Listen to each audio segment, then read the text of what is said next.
Hey Daniel, you spent a lot of that race in the points, on the fringes of points. I'm guessing it must be pretty frustrating not to be in them at the end.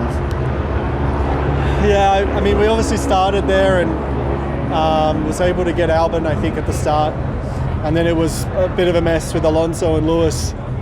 And I was trying to go here and there, and obviously Lewis was nursing the issue. And I kind of just got a bit whatever in that situation, and Seb got me. But we still obviously had Albon, which we thought that was a kind of critical one. But I think a couple laps later he sailed past on the straight. So I think whilst his tyres were fresh, they could use the straight line speed and just make the gains they needed to. So yeah, we were just too slow on the straight. That was the biggest thing. And I mean, a little bit unfortunate because after the issue yesterday, it's not the wing we wanted to run, but we were forced to, and we knew today it was probably going to hurt us.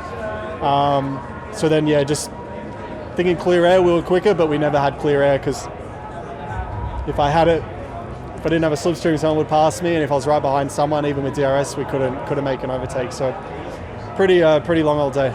Hey Lando, it looked like a tough afternoon out there. What was it like in the cockpit? No, it was quite easy. Yeah, I could just carve my way through and just make positions every lap. That's what you wished it was like. That was my dream. No, it was a tough race, just not easy to overtake at all. Just conditions were tricky, not a lot of grip.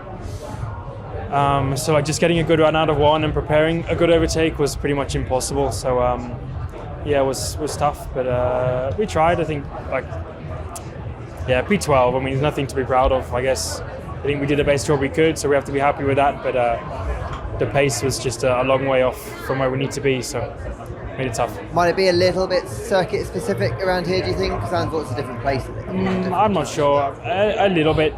I think gaps between everyone looks bigger than normal. The Red Bull's like 2 seconds a lap quicker than everyone now, and Ferrari a long way ahead of everyone else. So just with this track running a low downforce, I think maybe it just exposes more issues and more problems with everyone. So I hope it's a little bit track specific because Alpine was so much further ahead today. But I don't think a lot of it is. A lot of it is just they've been quicker all season, and today's another day that they're quicker. So we'll keep working and see if there's anything we can find for Zandvoort. But it's also high downforce, so I'm hoping it at least brings us a little bit closer. So Alex, when we had a track walk, we were joking about points this weekend and P6 and stuff, and that's where you started. Yeah. And you managed to hold on to get a point today. Yeah, very happy.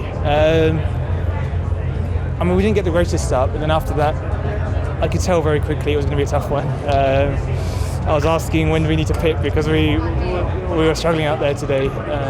What is our advantage is also sometimes our weakness. We are good on the straights, but that means we slide around a bit more in the corners, and that doesn't help tyre degradation. And some tracks we are good at tyre deg and we are fast, but with a track temp like this today, it just made it very difficult. And we got through it. We were on the final set of tyres, running P10, and it was just holding on for dear life. I was very happy to see that checkered flag at the end. So yeah, it was a really good result, and I feel like all weekend we've done a really good job. I'm really happy with how this weekend's gone. So yeah, it's positive vibes into Zandvoort. It must be a great boost for the confidence of the team that you have a whole weekend really where it's kind of gone smoothly all throughout. Yeah, exactly that. We've been on the ball from FP1 and we haven't really made any mistakes from the very beginning. So we know we're not the quickest car out there, but I feel like when we do things right, we can capitalise on everyone else, and I think today and yesterday was a perfect example of that.